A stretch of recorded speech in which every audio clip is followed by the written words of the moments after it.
ယနေ့မတ်လ12ရက်နေ့ကစပြီးရန်ကုန်မန္တလေးနေပြည်တော်တောင်ကြီးအစရှိရမြို့တွေမှာစီကိုတရက်တစ်ချိန်မဲ့ဝယ်ခွင့်ရတော့မှာဖြစ်ပါတယ်။ခုလိုစစ်သုံးစီပေးဝေမှုကိုပြောင်းလဲသတ်မှတ်လိုက်တာနဲ့ပတ်သက်ပြီးယခုဗီဒီယိုလေးမှာအသေးစိတ်ပြောပြပြီးတော့မှာဖြစ်တာကြောင့်ဗီဒီယိုလေးကိုအဆုံးထိတူတူကြည့်ရှုလိုက်ကြရအောင်ပါ။အဓိကရည်ရွယ်ချက်ကတော့တရက်ကိုစီ2ခေါက်3ခေါက်တန်းစီပြီးတော့စီဝယ်တာတွေကိုတားဆီးဖို့ဖြစ်ပါတယ်။ပြည်သူတွေဘက်ကကိုဖုန်းထဲမှာဘာ application မှတွင်းစရာမလိုပါဘူး။ကားတွေအတွက်ဆိုရင် WeTouch မှာပါတဲ့ဘာကုတ်ကိုစိုင်ဝင်တန်းကဖုန်းနဲ့ scan ဖတ်ပြီးတော့မှတ်ထားပါလိမ့်မယ်။တရက်ကိုတစ်ခါပဲစီဝယ်ခွင့်ရမှာပါ။စိုင်ကယ်တွေအတွက်ကတော့ဒီ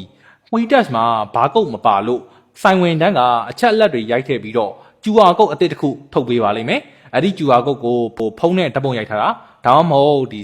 စာရွက်နဲ့ထုတ်ထားပြီးတော့စီဝယ်တိုင်းပြရမှာဖြစ်ပါတယ်။အားသာချက်တွေကတော့ဒီစနစ်တွေကြောင့်ပြည်သူတွေအတွက်ဘာတွေကောင်းသွားနိုင်မလဲဆိုတာကိုကြည့်ရအောင်ပါ။ပထမဆုံးအချက်ကတော့တန်းစီရတဲ့အချိန်ကျော်သွားပါဖြစ်ပါတယ်။တကြော့ပြန်စီဝယ်ပြီးပြန်ရောင်းတဲ့မှောင်ခိုသမားတွေကိုထိန်းချုပ်နိုင်မဲ့အတွက်တကယ်လိုအပ်တဲ့ပြည်သူတွေစီပိုရလာနိုင်ပါတယ်။နံပါတ်2ကတော့နီးပညာအခက်အခဲမရှိတာဖြစ်ပါတယ်။ပြည်သူတွေဘက်ကအင်တာနက်ဖွင့်ပြီး app တွေ download ဆွဲရတဲ့အလုပ်ရှုပ်တာတက်တာပါတယ်အားလုံးကိုစိုင်ဝင်တန်းကပဲလုပ်ပြီးမယ်လို့ဆိုပါတယ်ဒါပေမဲ့လက်တွေ့မြေပြင်မှာဘာအခက်အခဲတွေရှိလာနိုင်လဲပထမဆုံးကတော့အစီမလောက်တဲ့ပြဿနာဖြစ်ပါတယ်တရက်ကိုစီဒီချိန်ပဲဝယ်ခွင့်ရမှာမလို့ခီးဝေးပြေးရတဲ့ကားတွေအနေကုန်အလုပ်လုပ်ရတဲ့ delivery ကားသမားတွေတက်စီသမားတွေအတွက်စီမလောက်တဲ့ပြဿနာအကြီးအကျယ်တက်လာနိုင်ပါတယ်QR code တင်စီရတဲ့အခက်အခဲကတော့ဆိုင်ငယ်သမားတွေအနေနဲ့ QR code ဓာတ်ပုံပျောက်သွားတာဒါမှမဟုတ်ဖုန်းဘက်ထရီကုန်သွားတာprint ထုတ်ထားတဲ့စာရွက်ပြဲသွားတာမျိုးဆိုရင်စီဝယ်ဖို့အတော်လေးအခက်တွေ့နိုင်ပါတယ်။နောက်ဆုံးတစ်ခုကတော့ရက်ကန့်သက်ချက်ဖြစ်ပါတယ်